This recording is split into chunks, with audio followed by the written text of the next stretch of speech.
Thank you very, very much. It's an enormous pleasure to be here with Amy Goodman. I want to urge you, above all, to read her book. She's actually lucky to be alive, given what she did in Nigeria and in East Timor.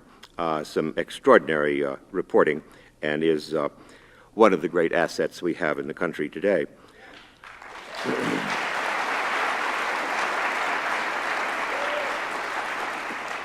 I'd also just like to say that I'm enormously flattered to be invited by the Lannan Foundation. I didn't know about them. Now I do. I'm really very, very impressed by what they've done in the past. Heroes of mine like Nadine Gordimer has spoken here. That's a considerable challenge for me. It is fun to come back to Santa Fe, however. My wife and I have been coming here since 1969 to listen to the Santa Fe Opera.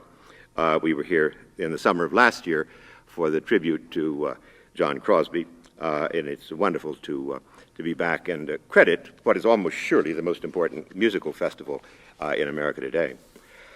My topic tonight is the war in Iraq and the presidential election. Might as well get right on with it. The United States today faces a real crisis.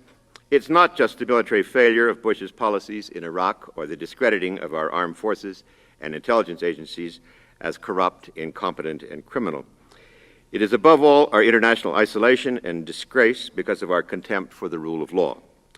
Article 6 of the U.S. Constitution says in part, and I quote, "All treaties made or which shall be made under the authority of the United States shall be the supreme law of the land." The Geneva Conventions of 1949, covering the treatment of prisoners of war and civilians in wartime, are treaties the U.S. government promoted, signed, and ratified. They are therefore the supreme law of the land. Neither the President nor the Secretary of Defense has the authority to alter them or to choose whether or not to abide by them. President Bush's invention of such hitherto unknown categories as illegal combatant, evildoer, or most egregiously bad guy, and his claim of a unilateral right to imprison such persons indefinitely without charging them or giving them access to the courts and legal counsel is a usurpation of the Constitution. It is precisely why the United States should have ratified the treaty establishing the International Criminal Court, which is intended to deal not only with genuine terrorists and with people like Saddam Hussein, but also with the kinds of crimes President Bush and his administration have committed.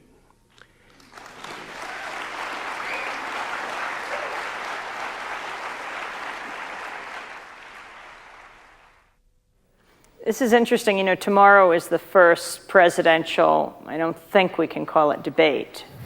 I think someone on television today, the two presidential presentations, because they won't be debating each other. There are cameras here. In that case, they are not allowed to show the reaction shot of the other person to ensure that there's no actually direct interaction between the two candidates. And we have a clock right here that's facing us, but theirs will be facing out to humiliate either side if they dare go beyond the time. Well, Chalmers, I wanted to start out by asking you if you think Iraq compares to Vietnam. The terrifying thing about it is that it's occurring again.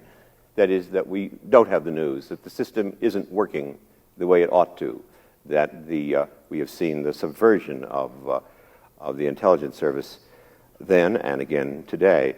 I think they're very, very similar, and they raise that extremely disturbing aspect of how ignorant the public is of the world we live in, of what we do in these countries, and that it's enough to make you wonder, contrary to Churchill, who said that all systems of government were lousy except democracy was simply the least worst.